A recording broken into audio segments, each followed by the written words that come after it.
All right, welcome to another deep dive. Today we're looking at something pretty wild, Yeah, the Brahma Purana. specifically chapter 23. Yeah, chapter 23. And this is kind of an interesting section because it happens right after a pretty big event, right? Exactly. It picks up right after the marriage of Shiva and Parvati, Yeah, which is kind of a big deal, yeah, as you might imagine. yeah, huge. So we're going to see like divine celebrations and some pretty intense showdowns and even a mountain that's, well, more than just a mountain. Right. It's not just any mountain, It's a very special a mountain. very special mountain. Yeah. So how does this chapter kind of kick off? What's the vibe? Well, the chapter starts with this overwhelming feeling of joy. Like the gods, especially Indra, are just ecstatic about Shiva's marriage, and they shower him with these really elaborate praises. Oh, wow. So like a big party. Yeah, you could say that, Okay. but it's more than just a party. It's like they're really trying to capture the essence of who Shiva is. Okay. I'm interested to hear what kind of things they're saying about him. Well, they call him things like the mountain whose form is a lingam, Whoa. whose speed is like the wind, Okay. who assumes distorted forms. That's pretty intense imagery. It is, isn't it? Yeah. And perhaps the most interesting one, who grants auspicious wealth by destroying calamities. Wow. Grants auspicious wealth by destroying calamities. That's a lot to unpack. Like, what does that even mean? Right. Well, it really gets at this idea of creative destruction that's super important in Hindu mythology. Okay. Shiva has this power to bring about positive change. But sometimes that means first sweeping away the old. It's like that saying, you have to break a few eggs to make an omelet. Right. So he's not just a destroyer, he's also a creator. Exactly. He embodies both of those aspects. I like that it's like even in our own lives, sometimes we have to let go of things to make room for something new, even if it's hard. Absolutely. Sometimes destruction is necessary for growth. Yeah, that's deep. Um, okay, but speaking of shaking things up, we were talking about celebrations, and then you mentioned some pretty intense showdowns. What's going on there? Well, that's where Kamadeva comes in, the god of desire. Oh, yeah, he's kind of a troublemaker, isn't he? You could say that. Yeah. His whole purpose is to stir up desire, which can be a powerful force, but it can also be pretty chaotic. And in this context, he's described as being kind of, uh, Oh yeah, the text doesn't paint him in a very flattering light. yeah. He's called cruel, wicked, even of a low family. Oh, wow. So it sounds like he's about to cause some serious drama. He definitely is, and it all starts when he shows up disguised as a chakrawaka bird with his wife Rati. Okay, a Chakrawaka bird. Interesting choice. Right. Yeah. Well, they fly right into Shiva's meditation, hoping to awaken his desire. Now, if I were a god of desire, I don't think I would pick Shiva as my target. Probably a wise choice. Yeah, he's not exactly known for his chill vibes. No, not really. But I guess that's what makes this whole situation so interesting. Kamadeva is knowingly messing with a force that's way more powerful than him. Exactly. And it highlights this idea that even the gods aren't immune to impulsiveness, especially when it comes to matters of the heart, or in this case, desire. Oh, God. So what happens next? Well, let's just say Shiva isn't too pleased with this interruption. Oh. The text describes him opening his third eye in rage. Oh, boy. That's never a good sign. No, it's not. So what does the third eye represent exactly? Well, in Hindu mythology, it's super significant. It represents a higher level of perception, intuition, and for Shiva, it's a source of incredible destructive power. Whoa, so it's not just a symbol, it's a weapon. It is a weapon, and in this case, it's a weapon of mass destruction. The text describes fire erupting from his third eye, instantly incinerating Kamadeva. Whoa, talk about an overreaction. Yeah, it's pretty intense. 1 minute everyone's celebrating Shiva's wedding, and the next there's fire raining down from the sky. It's a stark reminder of the power Shiva wields and the consequences of messing with him. But amidst all this chaos and destruction, is there any hope for Kamadeva? Well, his wife, Rati, is absolutely devastated. I mean, she just witnessed her husband get vaporized. Right, I can't even imagine. So she pleads with Shiva and Parvati to have mercy to bring Kamadeva back. Okay, and do they? They promise her that Kamadeva will be reborn as Krishna's son in a future age. Oh, wow. So even though he got incinerated, he gets a second chance. He does. It's a small act of grace in the face of a pretty drastic punishment. Yeah, that's kind of comforting, actually. Even when it comes to divine justice, there's room for second chances. Exactly. Okay, so we've had this big cosmic battle, but now it seems like things are calming down a bit. Yeah, the drama shifts to a more intimate setting.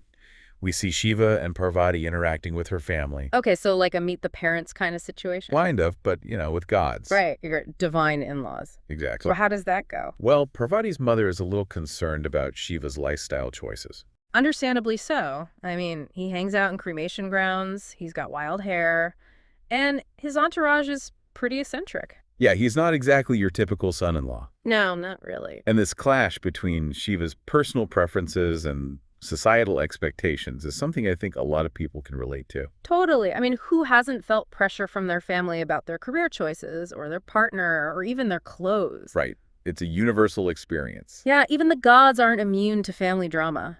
It seems not. So how does Shiva respond to this pressure from his in-laws? Well, he ultimately chooses to respect Parvati's wishes and her family's concerns. He decides to leave the Himalayas. Oh, wow. So he's making a pretty big change. He is. Yeah. And it leads him to a very special place, Mount Meru. Now, this isn't just any mountain, is it? Now, Mount Meru is considered the axis mundi, the center of the universe. It's where heaven and earth connect. So it's like a cosmic pillar holding everything together. Exactly. Wow, that's a powerful image. So Shiva's not just moving to a new neighborhood, he's stepping onto a whole new level of existence. Precisely. And as he and Parvati embark on this journey, we're left to wonder what awaits them at this sacred peak. What kind of transformation will they undergo? What challenges will they face? It's a pretty exciting cliffhanger. It definitely is, and we'll have to wait till next time to find out. Okay, so last time we were talking about Shiva and Parvati heading towards Mount Meru, and we were talking about it as this axis mundi, like the center of the universe, remember? Yeah, I remember you saying to picture it like this giant tree connecting heaven and earth. Exactly, like a central trunk holding everything together. Okay, I'm starting to get a sense of just how important this place is. It really is. And it's not just a physical journey for Shiva and Parvati. So it's like a symbolic journey, too. Right. Their journey up Mount Meru can be seen as a metaphor for spiritual ascent, striving for enlightenment, and a deeper connection with the divine. That makes me think about the idea of pilgrimage, like whether it's a physical journey to a sacred site or an internal journey of self-discovery.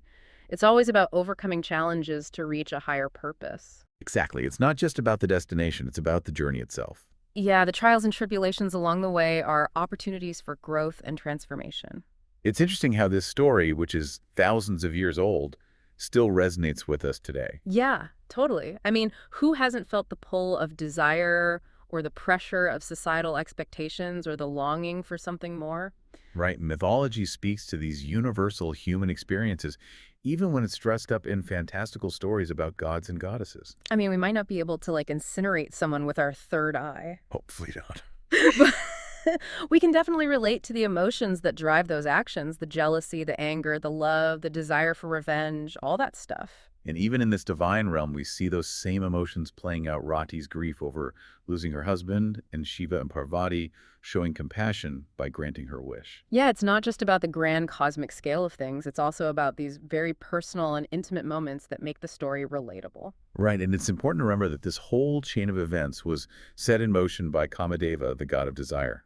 Oh, yeah. His little scheme didn't really work out for him in the end, did it? No, it didn't, but his actions really highlight the immense power of desire and the potential consequences that come with it. It's kind of like a cautionary tale, reminding us that even seemingly harmless desires can have unintended consequences. It's a reminder to approach desire with awareness and caution, to really examine the motivations behind those desires and consider the potential impact not just on ourselves, but on others as well. That makes me think about that idea of balance that we talked about earlier. Like, for every creative force, there's a destructive force. For every positive, a negative. Absolutely, and maybe true wisdom lies in finding that balance, that middle ground. Yeah, it seems like this idea of balance is woven throughout Hindu mythology. It is. It's reflected in the cycle of creation-destruction, the interplay of light and darkness, even in the way the gods are portrayed. Like Shiva, he's both a destroyer and a creator, fearsome and compassionate. That duality isn't a contradiction.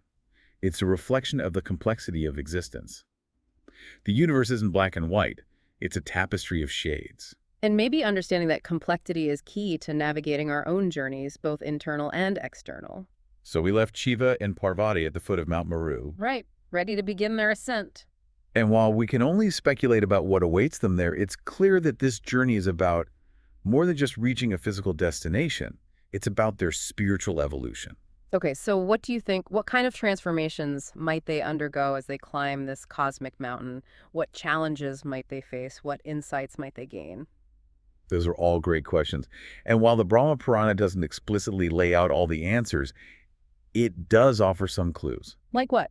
Well, Mount Meru is often described as this place of immense beauty and serenity. Okay, so like a peaceful retreat. In a way, but it's also said to be home to all sorts of fantastical creatures and challenges. Oh, so it's not all peace and quiet. No, it's a place where one's resolve, strength, and wisdom are put to the test, a crucible for spiritual growth. That makes me think about how in our own lives, growth often comes through challenges and adversity. It's when we're pushed outside our comfort zones that we learn the most. Absolutely. And maybe that's one of the key messages embedded in this story. The journey to enlightenment, to self-discovery, it's not always easy or straightforward. It's filled with obstacles and temptations and unexpected detours. But it's through navigating those challenges, both internal and external, that we ultimately grow and evolve. That's a really powerful message. So as we continue to explore the Brahma Purana, we'll see how Shiva and Parvati's journey unfolds and what insights they glean along the way. But for now, let's pause and reflect on what we've discussed so far. Yeah, that sounds like a good plan. We've covered a lot of ground from fiery showdowns to philosophical ponderings on desire and balance. It's a lot to take in. As we're wrapping up this chapter from the Brahma Purana, I'm kind of amazed by how much it still feels relevant today. I know, right? It's like all these themes, desire, societal pressure, the search for balance, people have been dealing with this stuff forever. Yeah, and it's not just the themes, it's the way the gods are portrayed, too. They're not Mhm. perfect, they make mistakes, they even have family drama. Exactly.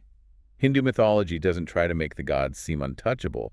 They experience the same emotions we do. It makes them so much more relatable. I think that's why these stories have resonated with people for so long. We see ourselves in them, even if it's through these larger-than-life characters. This chapter in particular offers a really interesting look at the idea of free will versus destiny. Okay, how so? Well, on one hand, you have Kamadeva acting impulsively and facing some pretty serious consequences. Right, not the best decision maker. But then you have Shiva, who ultimately chooses to respect Parvati and her family and starts on this new path. So even the gods have choices to make. It seems that way, which raises the question, what about us? Are we just puppets of fate, or do we have the power to shape our own destinies? That's a big question. It is, and one that philosophers have been debating for ages. I think the Brahma Purana suggests it's probably a bit of both. The mix of fate and free will. Exactly. We might be influenced by forces beyond our control, but we still have the ability to make choices. And those choices shape our lives. And the world around us. Even small choices can have a ripple effect, creating positive change, or, like with Kamadeva, triggering a chain of events that leads to both destruction and renewal. That's a good point. It's a reminder to be mindful of our choices and how they affect not just us, but the people around us. So as we end our deep dive into this chapter of the Brahma Purana, I'll leave you with this thought. If even the gods can be swayed by emotions, make mistakes, and face tough choices, what does that say about the potential we all have within us? That's a great way to wrap things up. It reminds us that even though these stories are about gods and goddesses, they really reflect the human experience with all its messiness and beauty. And within that experience, there's always the possibility for growth, transformation, and yeah, maybe even a little divine intervention. That's it for our deep dive today. Thanks for joining us as we explore the Brahma Purana. We hope you'll keep exploring these ancient stories and the wisdom they offer.